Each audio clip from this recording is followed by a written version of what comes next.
You're listening to the Nerd to Know Media Network. Join us at nerdtoknowmedia.com.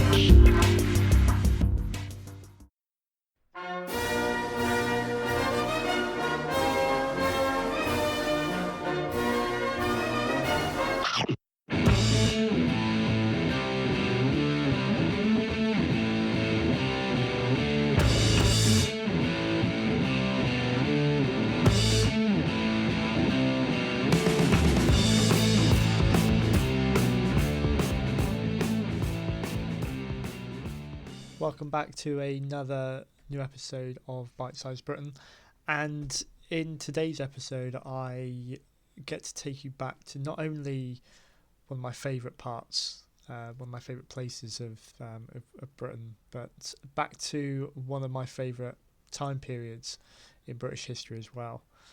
And growing up I had a lot of childhood memories of Portsmouth in particular.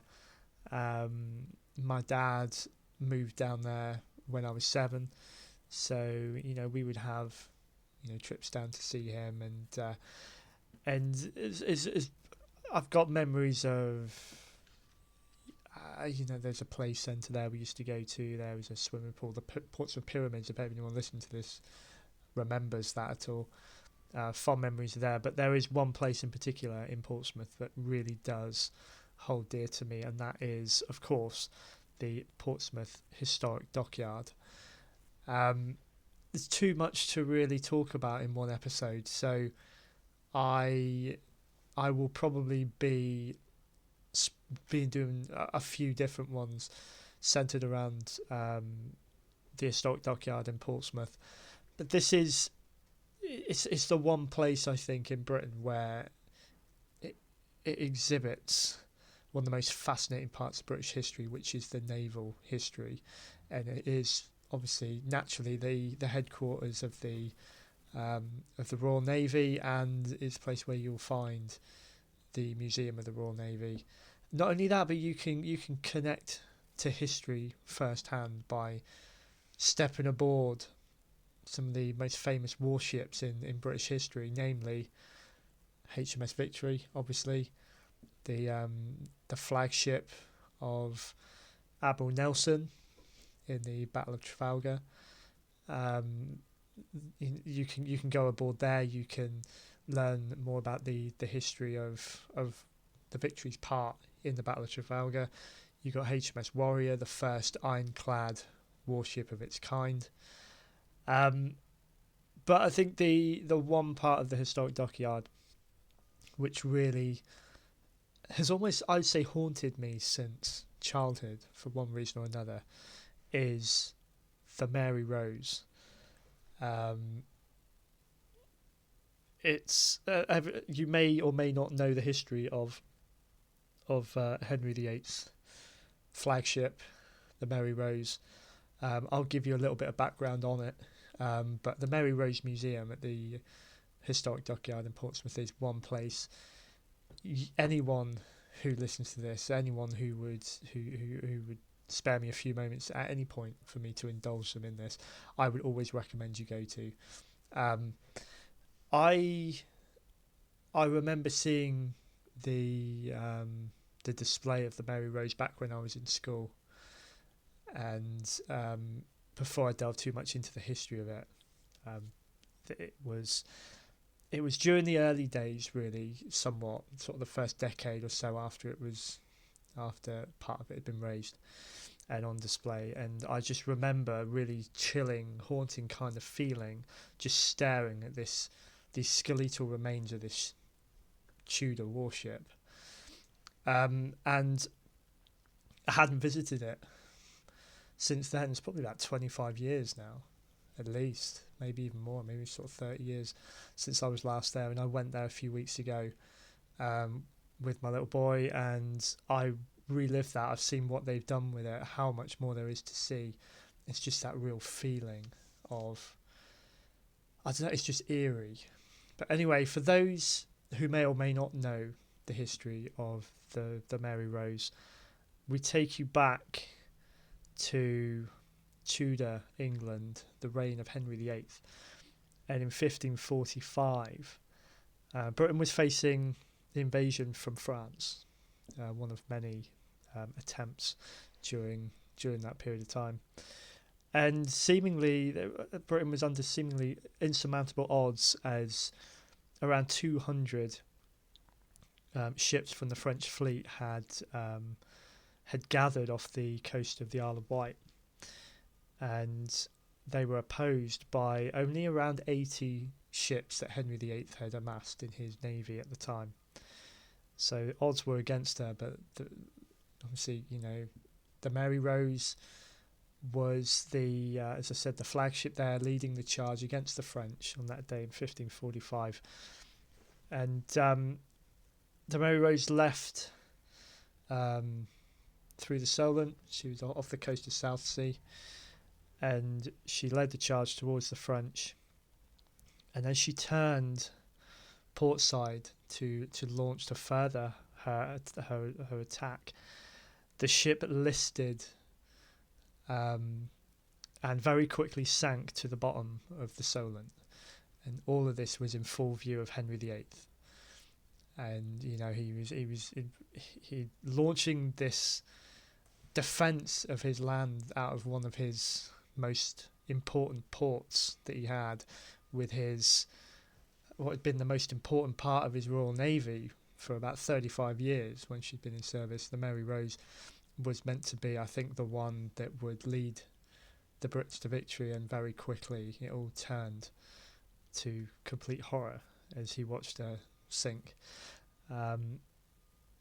Of the 500 or so souls on board, only 35 survived. So a massive loss to the Navy. They managed to, Britain managed to stave off the attack of the French despite the loss of the Mary Rose. But many have said that this really was something that Henry VIII never actually recovered from fully, was the loss of this ship. The Mary Rose was the first ship that he commissioned to be built when he ascended to the throne. I think he was about 17, 18 years old. So right at the beginning of his reign, he decided he wanted ships to be built for him, and this was the first one, and it was obviously his favourite, the strongest one.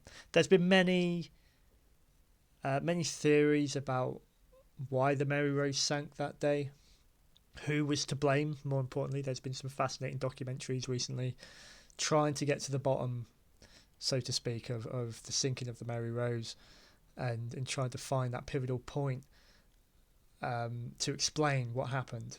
Many theories have come about. That one that actually I see as one of the more sort of feasible ones is, I think in a few years or even months prior to this point in history, at 1545, Henry VIII had ordered the Mary Rose to be refitted with extra guns. So you had the additional weight of these massive bronze cannons. He was putting, even more on board. Obviously, with that, they had to cut in more portholes, gun ports.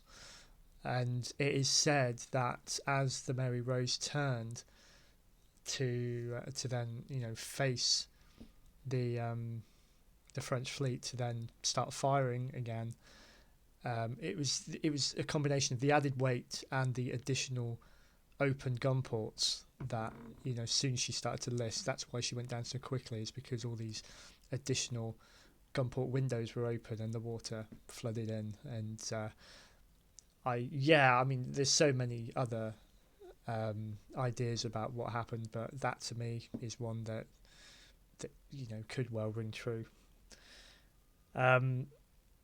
There were attempts shortly after the disaster to raise the Mary Rose from the seabed.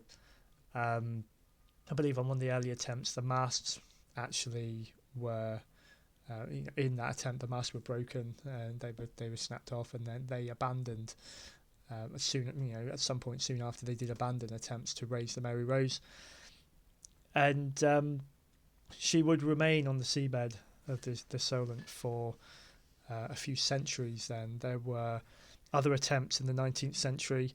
There were artefacts that were found and raised from her, but they were quickly sold on. I think this is back in the 19th century when they actually did, manage to go down and find something like cannons and things like that, but they were quickly sold on.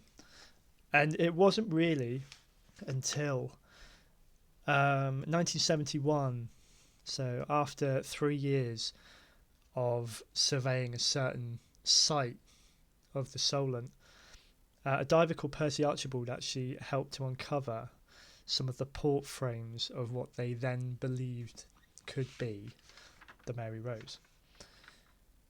And then subsequently in 1979, the Mary Rose Trust was formed, with its main goal being to raise the ship and its contents to preserve what we could of this massive part of our history and learn from it as well, which is one thing that I think is most important from all this.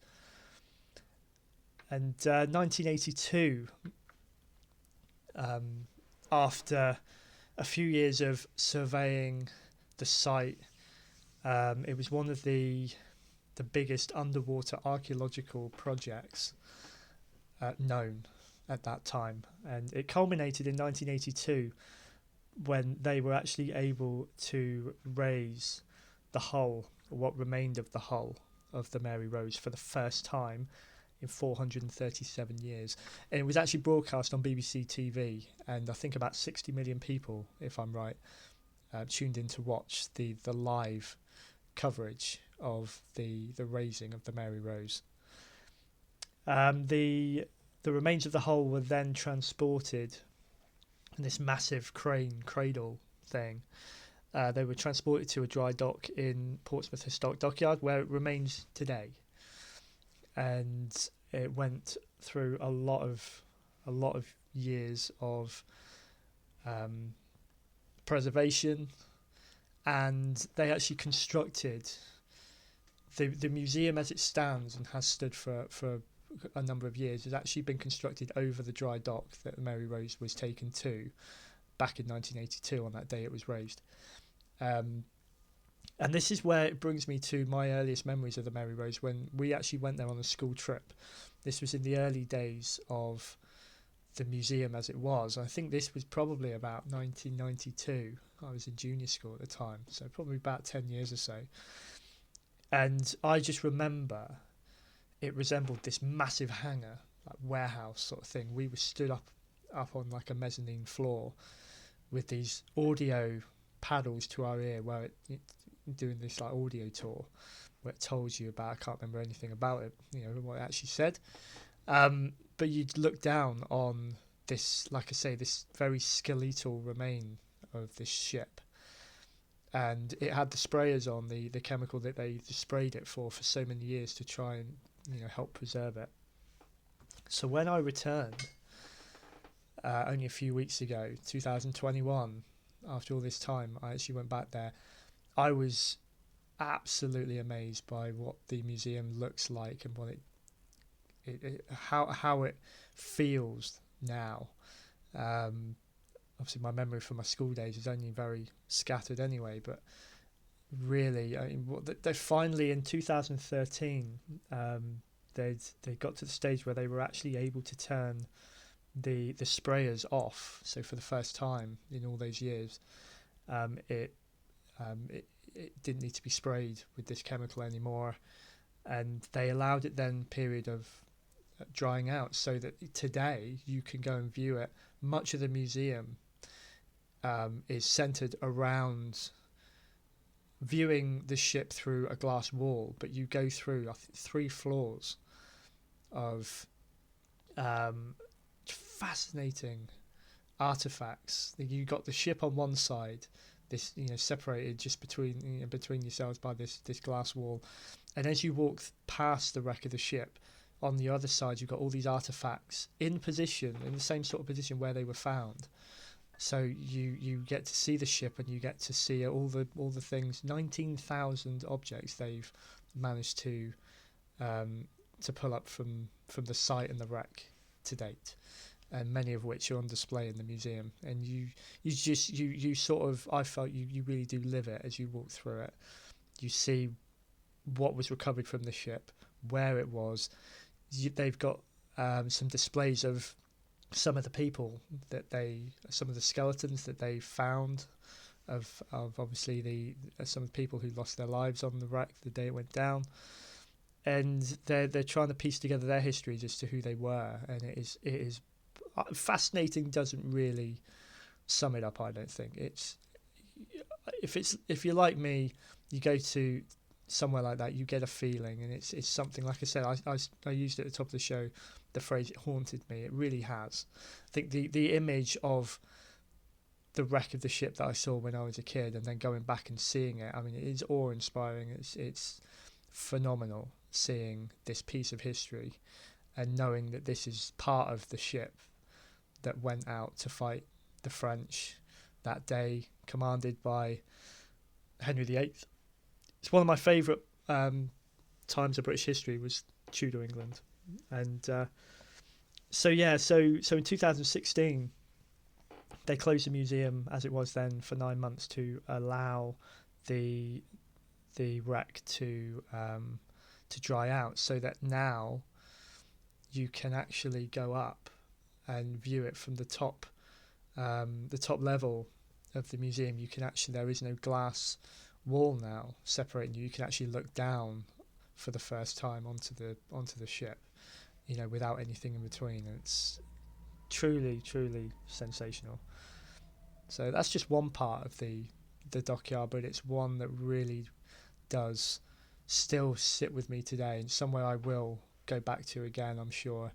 I don't think you can really take everything in one trip there.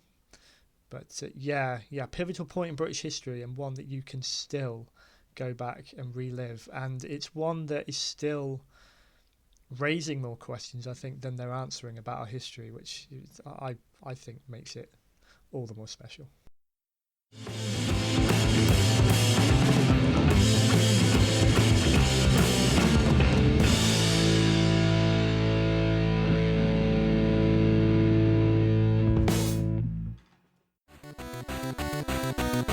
Thank you for listening to a Nerd to Know Media production.